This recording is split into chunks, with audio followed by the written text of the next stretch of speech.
வணக்கம். இன்றைக்கி 294வது பிறந்த நாள் வீரமங்கை வேலுநாச்சியார் அவர்களுடைய இந்த 299வது பிறந்த நாளில் நாச்சியார் அவர்களினுடைய புகைப்படத்திற்கு மாலை அணிவித்து மரியாதை செலுத்தியிருக்கேன். பசும்பொன் ஐயா முத்துராமலிங்க தேவருடைய வேடத்தில் தேசிய தலைவர் என்ற படத்தில் நான் தேவராக நடிச்சிருக்கேன். உங்கள் எல்லாருக்கும் தெரியும். அந்த படம் இப்போ ரிலீஸ்க்கு ரெடியாகி நெக்ஸ்ட் மந்த் ரிலீஸ் வர பிளான் பண்ணிகிட்ருக்கோம். மாபெரும் அளவில் இந்த படம் வெற்றி அடையும்.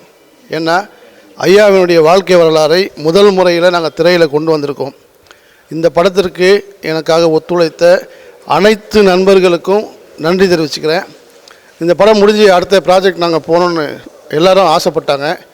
அதுக்காக மருது சகோதரர்கள், மருது ஸ்கொயர்னு சொல்லி டைட்டில் வச்சு இந்த மருது சகோதரர்களுடைய கதையை எடுக்கும்போது மருது சகோதரர்களுக்கு தலைவியாக இருந்த வேலுநாச்சியாரனுடைய இந்த கதாபாத்திரத்துக்கு யாரை தேர்ந்தெடுக்கலான்றப்ப என்னுடைய சிறிய மகள் ஆயிஷா அவர்களை இந்த படத்தினுடைய கதாநாயகியாக தேர்ந்தெடுத்து இன்றைக்கி இந்த மகளில் வந்து வேலுநாச்சியாரனுடைய படத்திற்கு மாலை அணிவித்து அவங்களிடம் ஆசி வாங்கி அவங்கள இந்த திரையுலகத்திற்கு வேலுநாச்சியாரை அறிமுகப்படுத்துகிறோம்.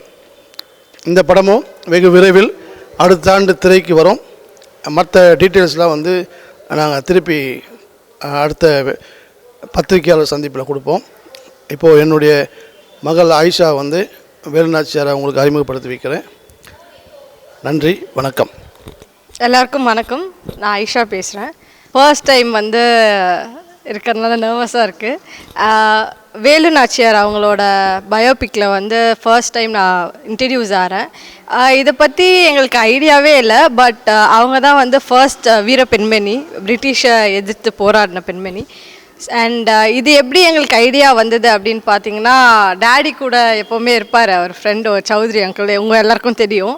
ஸோ எப்போவுமே நாங்கள் டிஸ்கஸ் பண்ணிக்கிட்டு இருக்கும்போது பேசும்போது எதர்ச்சியாக பேசினது வந்து லைக் அவங்களோட பயோபிக், அவங்களோட வாழ்க்கை வரலாறு வந்து பார்த்திங்கன்னா வந்து அவ்வளோ வந்து ரொம்ப இது வந்து ஏன் வந்து திரைக்கு இன்னும் யாரும் கொண்டு வரல அப்படின்னு முடிவு எடுக்கும்போது அப்பா கூட இருக்கிறதுனால அவர் சப்போர்ட்டில் வந்து அவங்களோட வாழ்க்கை வரலாறில் நான் நடிக்கிறது வந்து எனக்கு ரொம்ப பெருமையாக இருக்குது. அண்ட் கண்டிப்பாக மீடியா அவங்களோட சப்போர்ட்டும் வேணும். ஸோ நன்றி, வணக்கம். ஓகே, இது வந்து தற்காப்பு கலைகள் வந்து நிறைய இருக்குது. ஸோ வந்து இதுக்கு வந்து மைக்கேல் மிராக்கிள் அவர் தான் வந்து ஸ்டண்ட் மாஸ்டராக இருக்கார். ஸோ வந்து ஸ்விம்மிங்காக இருக்கட்டும், வால்வீஸு, அது எல்லாமே வந்து நான் கற்றுக்கிட்டு தான் ஆக்சுவலி வந்து படமே நாங்கள் ஸ்டார்ட் பண்ணுவோம். ஸோ வந்து எல்லாமே வந்து ப்ரிப்பேர்டாக தான் நான் கண்டிப்பாக வருவேன். ஏன்னா அவங்களோட பயோபிக்னால வந்து எல்லாமே ப்ரிப்பேர்டாக தான் வரணும். ஸோ கண்டிப்பாக தான். இல்லை, நான் வந்து முதல் முறையாக ஐயா பசும்பொன் முத்துராமலிங்க தேவருடைய வேடமேற்று நடிக்கிறது வந்து எனக்கு இறைவனால் கொடுக்கப்பட்ட வரம் இது. இந்த கதையை தொட்டோன்னா ஃபஸ்ட்டு அந்த படம் முடிச்சுட்டு அடுத்து என்ன போகலான்னா மருது சகோதரர்கள் போகலாம், மருது ஸ்கொயர்னு சொல்லி போகலான்ட்டு ஒரு ஐடியா பண்ணுறப்ப மருது சகோதரர்களுக்கு தலைவி யாருன்னா வேலுநாச்சியார் தான். இந்த வேலுநாச்சியாருடைய கேரக்டரில் வந்து ஒரு ஆர்டிஸ்ட்டை கொண்டு வந்து அந்த ஆர்டிஸ்ட் மேலே கதை போவோம், புதுசாக ஒரு அறிமுகப்படுத்தணும் அப்படின்னு சொல்லி அறிமுகப்படுத்துகிறப்போ என்னை வந்து தேவரை அடையாளப்படுத்தியது சௌத்ரி தான். அவர் தான் இவங்களையும் வேலுநாச்சியார் அடையாளப்படுத்தியிருக்காரு. அதனால தான் இதை நாங்கள் தொட்டோம். இந்த படத்தின் தொட்ட காரணம் அதுதான். இல்லை, இந்த படத்தினுடைய இயக்குனர் வந்து தேவருடைய இயக்குனர் அரவிந்த்ராஜ் தான். இதுக்கு இசையமைப்பாளர் ஏ ரஹ்மான் சார் பண்ணுறாங்க. இதுக்கு ஃபைட் மாஸ்டர் வந்து மிராக்கல் மைக்கேல், கேமராமேன் வந்து ஸ்ரீதர். இன்னும் நிறைய டெக்னீஷியன்லாம் கன்ஃபார்ம் பண்ணிகிட்ருக்கோம். மற்ற ஆர்டிஸ்ட்லாம் பேசிகிட்ருக்கோம். பெரிய மருதா நான் நடிக்கிறேன், சின்ன மருதா ஒரு முக்கிய கதாநாயகன் நடிக்கிறாரு.